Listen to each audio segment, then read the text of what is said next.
English education hub में आपका स्वागत है। आज हम एडमंड स्पेंसर की एक बहुत ही शानदार epic poem the fairy queen के बुक 3 में गोता लगाने वाले हैं और इसकी हीरो ब्रिटोमार्ट की जो दिलचस्प कहानी है ना, उस पर फोकस करेंगे। देखिए, हमारा मकसद इस सीरीज के जरिए क्लासिक इंग्लिश लिटरेचर को आपके लिए, खास तौर पर हमारे हिंदी भाषी छात्रों के लिए एकदम आसान और मज़ेदार बनाना है। तो चलिए शुरू करते हैं। तो आज हम क्या क्या देखने वाले हैं? सबसे पहले हम लेखक एडमंड स्पेंसर के बारे में जानेंगे, फिर हम चैस्टिटी यानी पवित्रता के गुण को समझेंगे जो इस किताब का मेन थीम है। उसके बाद हम कहानी में उतरेंगे, एक रहस्यमय योद्धा से मिलेंगे, ये जानेंगे कि ब्रिटोमार्ट आखिर प्यार की तलाश में निकली ही क्यों, और आखिर में समझेंगे कि उसकी किस्मत पूरे ब्रिटेन के भविष्य से कैसे जुड़ी हुई है। तो चलिए सबसे पहले बात करते हैं उस इंसान की जिसने ये सब लिखा, एडमंड स्पेंसर, जो अंग्रेजी भाषा के आप कह सकते हैं फाउंडेशनल कवियों में से एक हैं। और द फेरी क्वीन ये उनकी सबसे बड़ी और सबसे एम्बिशियस रचना मानी जाती है। स्पेंसर क्वीन एलिजाबेथ I के समय में लिखते थे और उनकी कविताओं ने इंग्लिश लैंग्वेज पर इतना गहरा असर डाला कि उन्हें द पोएट्स पोएट यानी कवियों का कवि भी कहा जाता है। मतलब उनके बाद जो बड़े बड़े कवि आए वो भी उनसे प्रेरणा लेते थे। अच्छा, अब आते हैं इस किताब के सेंट्रल थीम पर। देखिए, द फेरी क्वीन की हर किताब एक अलग वर्च्यू यानी एक अलग सद्गुण पर फोकस करती है और बुक 3 का विषय है चैस्टिटी यानी पवित्रता, और स्पेंसर ही अपनी रानी को डेडिकेट कर रहे हैं। इन पंक्तियों में स्पेंसर कह रहे हैं, अब मेरी बारी है चैस्टिटी के बारे में लिखने की, जो बाकी सभी गुणों में सबसे सुंदर है, सबसे ऊपर है। और फिर वो कहते हैं कि इसका सबसे अच्छा उदाहरण तो मेरे सामने ही है। Sith it is shrined in my sovereign's breast. यहां सिथ का मतलब है सिंस या क्योंकि। तो वो कह रहे हैं कि चैस्टिटी का सबसे पवित्र रूप तो उनकी रानी क्वीन एलिजाबेथ I के दिल में ही मौजूद है। अब ये समझना बहुत बहुत जरूरी है कि स्पेंसर के लिए चास्टिटी का मतलब प्यार मोहब्बत से दूर भागना नहीं है। नहीं, उनके लिए ये एक एक्टिव, एक पावरफुल क्वालिटी है। ये एक ऐसा सच्चा और वफादार प्यार है जो शादी और एक परिवार बनाने की तरफ लेकर जाता है। तो चलिए अब सीधा कहानी में चलते हैं। बुक 2 के हीरो हैं सर गायन, जो प्रिंस आर्थर के साथ कहीं जा रहे हैं और तभी उनका सामना होता है एक नए, बिल्कुल रहस्यमयी योद्धा से। यहां एक जोरदार लड़ाई का सीन है। सर गायन, जो खुद एक जबरदस्त योद्धा हैं, बहुत ही फ्यूरियस एंड फेल यानी पूरे गुस्से, और फेल मतलब जानलेवा अंदाज में हमला करते हैं।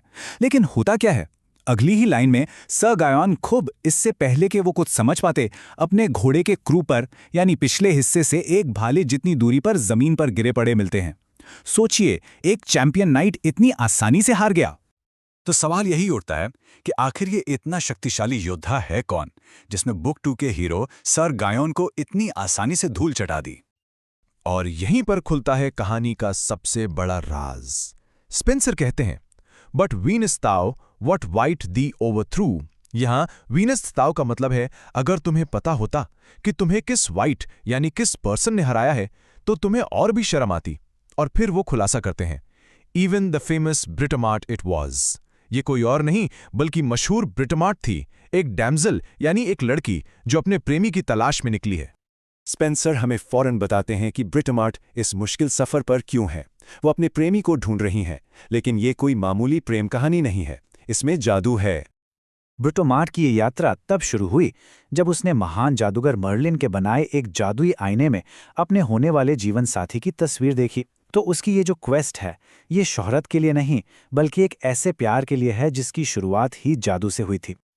आइए इस कहानी की शुरुआत को इन 5 आसान स्टेप्स में समझते हैं।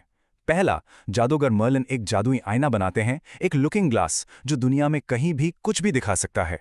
दूसरा, इस आईने में एक और खास पावर है, ये किसी को भी वो इंसान दिखा सकता है जिससे उसकी किस्मत में शादी होना लिखा है। तीसरा, एक दिन यंग ब्रिटोमार्ट बस क्यूरोसिटी में ऐसे ही उस आईने में देख लेती है। चौथा, उसे कवच पहने एक बहुत ही हैंडसम नाइट की इमेज दिखती है जिसका नाम है आर्टिगल। और पांचवा, एंड दिस इज क्रूशल, उसे उस तस्वीर से पहली ही नजर में प्यार हो जाता है और वो ठान लेती है कि वो असली आर्टिगल को ढूंढकर रहेगी, चाहे कुछ भी हो जाए। लेकिन ब्रिटोमार्ट की ये खोज सिर्फ उसकी पर्सनल लव स्टोरी नहीं है। नहीं, ये कहानी ब्रिटेन के भविष्य से भी जुड़ी हुई है। जब ब्रिटोमार्ट अपने इस प्यार की वजह से परेशान होती है तो उसे मर्लिन के पास ले जाया जाता है और मर्लिन भविष्यवाणी करते हैं तुम्हारे गर्भ से एक प्रसिद्ध प्रोजेनी यानी एक महान वंश पैदा होगा जो प्राचीन ट्रोजन खून से होगा और जो उन महान नायकों की सोई हुई यादों को फिर से जगाएगा। इसका मतलब ये है कि उसका और आर्टिगल का मिलना सिर्फ उनके प्यार के लिए नहीं बल्कि ब्रिटेन के होने वाले राजा रानियों को जन्म देने के लिए भी जरूरी है। तो आइए फटाफट से आज की चर्चा के मेन पॉइंट्स को दोहरा लेते हैं। ब्रिटोमार्ट बुक 3 की हीरो है और चैस्टिटी के गुण को रिप्रेजेंट करती है। उसकी चैस्टिटी कोई पैसिव चीज नहीं बल्कि एक एक्टिव और पावरफुल फोर्स है। वो एक महान योद्धा है जो पुरुष योद्धाओं के बराबर है या उनसे भी बेहतर। उसकी यात्रा एक जादुई आईने में देखे गए आर्टिगल के लिए एक फेटेड लव से शुरू होती है और सबसे आखिर में उसकी क्वेस्ट का नेशनल इंपॉर्टेंस है क्योंकि उनके बच्चे ही ब्रिटेन के भविष्य के शासक बनेंगे। अगर आप इंग्लिश लिटरेचर को इसी तरह आसान भाषा में समझना चाहते हैं तो हमारे चैनल को सब्सक्राइब करना बिल्कुल मत भूलिएगा। देखने के लिए आपका बहुत बहुत धन्यवाद।